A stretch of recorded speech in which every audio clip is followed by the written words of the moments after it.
What if I could tell you that owning a home in West Hollywood wasn't just about lights, camera, action, square footage, and the right building, but it was also about legacy?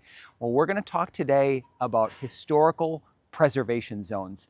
There's pros, there's cons, there's hidden fees, but this is an area where you can get a very unique style of property, and I want to tell you about it. Let's get into it.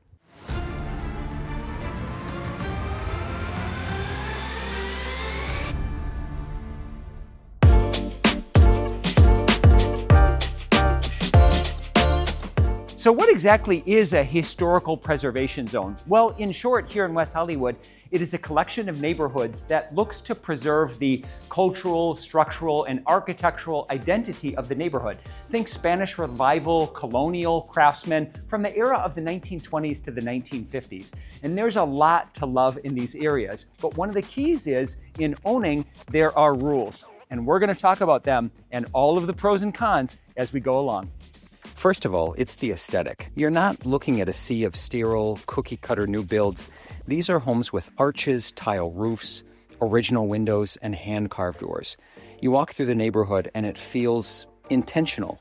There's a rhythm, a vibe. It's romantic in a way that most of LA just isn't anymore. Second, there's a sense of community.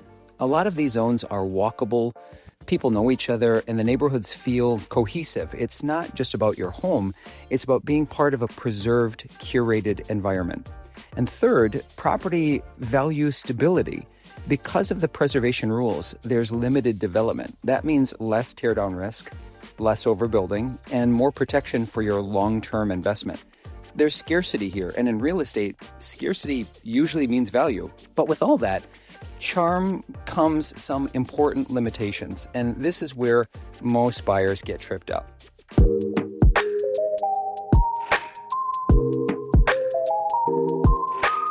So if you're interested in a historical preservation zone, you are agreeing to, whether you realize it or not, keeping the integrity of the property as is. So if you think that you're going to say, oh, here's this gorgeous Spanish Revival home that it's old, so I'm going to knock it down and rebuild my McMansion, that is not the case. That's not what you can do in an HPS, Historical Preservation Zone. Even renovations require approval. Want to change a window, add a second story, paint the exterior a different color? That's going to need to go through the Historic Preservation Commission. Now, they're not out to make your life miserable, but they are strict because their job is to protect the character of the area.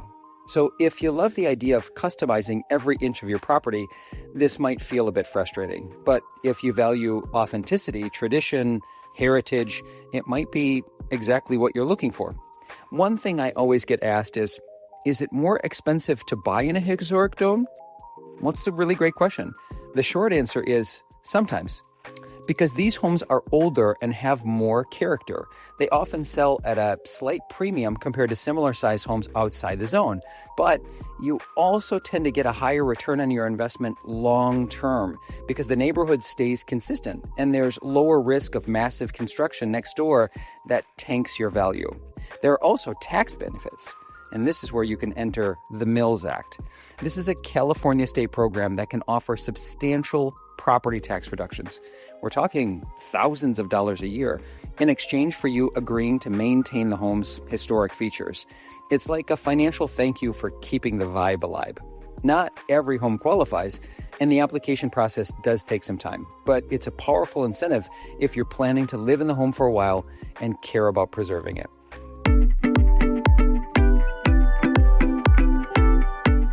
Now let's talk about insurance and maintenance, because these are two areas where people often are a bit surprised when it comes to costs. A lot of times, historically preserved homes cost more to insure. They're more expensive. And think of it like a home from the 1920s where you have to preserve the windows and the roof style and the knob and tube wiring and the exterior siding. Those things are more expensive to maintain and thus more expensive to insure. Now the same, like I just said, can go with the maintenance. You're not using modern products, you're using old, restored, and sometimes antique products, which are harder to come by. So it's very important that you're going to look at your overall inspections that you do and the due diligence so you can wrap your mind around what it actually costs to own a home in a historically preserved zone. Something else that makes these zones unique? The neighbors care, and that's both a blessing and a warning. If you paint your door the wrong shade of blue, someone's going to mention it. If you leave a roll-off dumpster in your driveway for too long, you're going to get a note.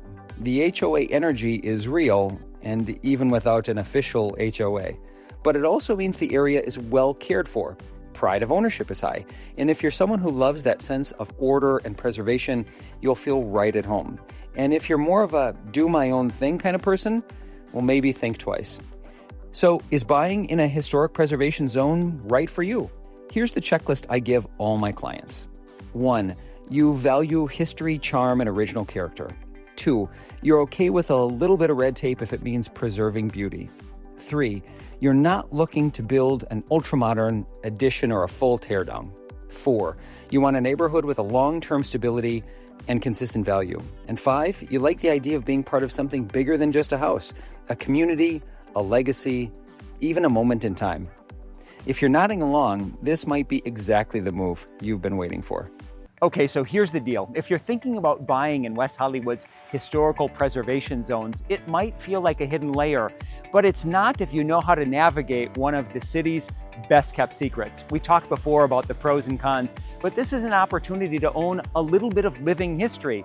So if this information was insightful, if you found it to be helpful, hit that like button. And if you have questions, drop some info in the comments. I live for this type of nuance. And at any point that you're thinking about buying or selling here in West Hollywood or Los Angeles, I would love to help. Until then, this is Erik Brown, your West Hollywood Realtor, signing off.